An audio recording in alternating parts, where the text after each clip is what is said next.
quick update. I ran out here to get my walk in early, but yeah, I just want to give you guys an update because yesterday I meant to record and I didn't because I was just so upset and just stressing out. So I went to the fertility clinic. They had an in-person seminar and they went over like what egg freezing would look like and IVF and all those different things and all the myths about IVF and all that sort of thing. And so that part was good. Before I started with the seminar, and then I got an email from the financial people and they sent me, this is how much it's going to cost. And then they're like, and if you need A, B, and C, look down, this is going to give you an estimate of what that's going to cost. Just to get one round, they said it was going to be something like $12,000. And then on top of that, for the egg retrieval, it was going to be something like $1,300. On top of that, then you have the storage for your eggs. So depending on how many good eggs that they get per egg, it's like 50 something odd bucks a month, something like that.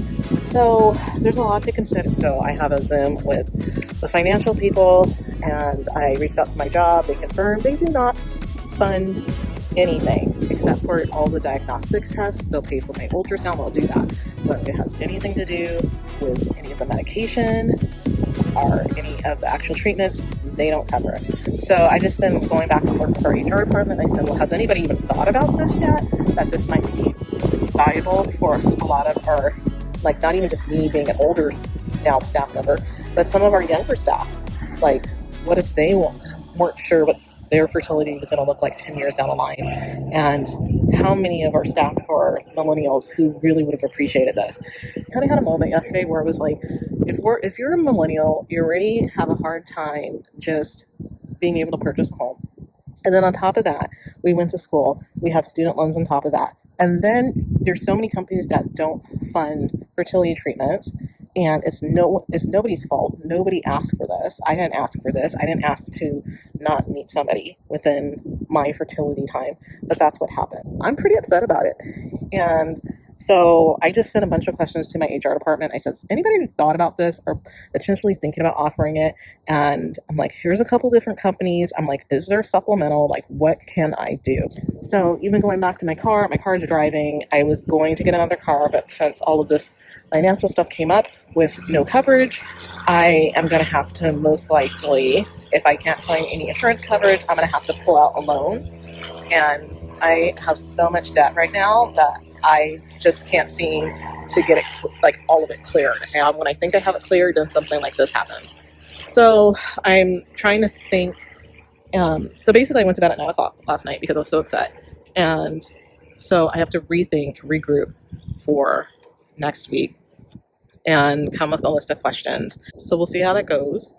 And I don't know. I don't know what I'm going to do. So I've just been walking and just saying, God, I don't know what I'm going to do with this. Like, literally, I'm going to be punished for waiting to have children. And I don't have any like medical insurance coverage, even though I get covered for everything else. So that's the part that sucks. And I'm just looking around and I said, and that's the only option that they're giving people. And when I went to this fertility clinic, there was a girl who was in her late 30s. There was a woman who was probably a little older than me that was there with her dad. There was a couple that was there. And there was another gal who was by herself. There was like so many people of different ages that came to listen. And when I got to questions, like everybody was just so overwhelmed that we were just kind of like, okay, we need to think about this and we'll get back to you. So I literally went and sat in the car. They had these little charcuterie little things they gave us. I sat in the car and I ate that. And then I just drove home in silence because I was just so stressed out. And then I kept looking at like how much money that's going to cost me. And I'm like, so basically for one round of treatment, $13,000, that doesn't count the estimated $6,000 on top of that just for medication alone. That's one round of medication. So imagine if you're doing 3 rounds of this and you're doing 3 egg retrievals, how unfair that is, that in order for someone to have a family, that they have to go into debt. So I'm looking into everything. I know there's grants that I can apply for and things like that. You know, I wish it didn't have to be this way. So I wish I didn't have to spend my whole life paying off debt.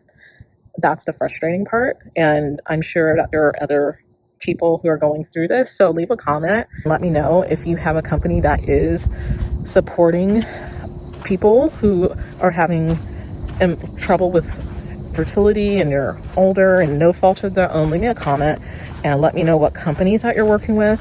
And if you've approached your HR department before about these things that are important not only to you, but I'm sure so many people who aren't talking about it, send me a comment down below, because I think this is a greater conversation. And the hard part is that there's no one I can talk to at work about this. There's like nobody. And I feel like I'm the only person who's asking these questions. And of course I'm thinking, okay, finally the state's gonna, come in and help us. But of course my company is self-insured, so they don't cover hardly anything. They don't cover cosmetic surgery, they don't cover fertility treatments, but they'll cover everything else though. We have really good insurance, except for what I need. Anyways, I'll see what they say. I'm sure they're gonna be like, well, there's nothing that we can offer. They're gonna talk to our insurance broker and see what they say. But yeah, I'm sure like nobody has even thought about this. I doubt anybody has ever brought it up because it's so, I don't know if it's secretive, but it's like not something that I wanted to bring up at work. It's not something that I wanted to talk about and discuss. I have to. So now I know that this is being brought up. This is going to come in front of my executive team. And I'm like, can I just not have my name included that I'm the one that's asking? Because this is private.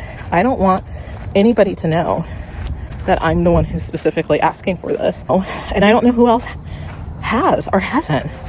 So I've just been trying not to be too upset, trying not to cry. That's the hard part. And yeah, so last night I just went radio silence, and so I'm trying to figure out what to do. And I'm like, well, I guess I got to keep my car running no matter what. So I have to pay and get my car fixed and hope that it runs another at least 20,000 miles. And then on top of that, I just have to hope and pray that all my other debts that I have, that by some miracle, I've been cutting expenses. I think I've found like an extra $1,000 that at least I can put that towards treatments. But it's like, I don't have a choice. I have to start right away because my reserve is so low. So that's kind of where I'm at.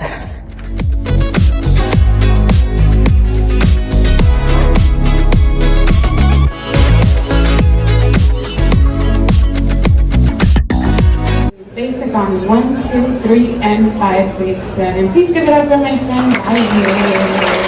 Returning on 1, 2, 3, 5, 6, meters, 3, basic, 7, 1, 2, 3, and stop right there.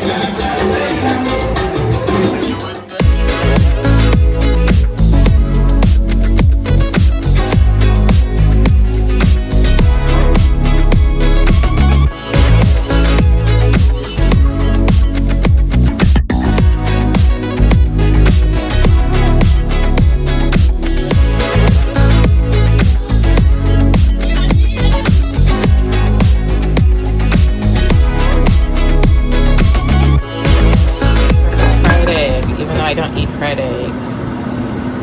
A little olive oil in the pan. Let it heat up for 5 minutes. Okay.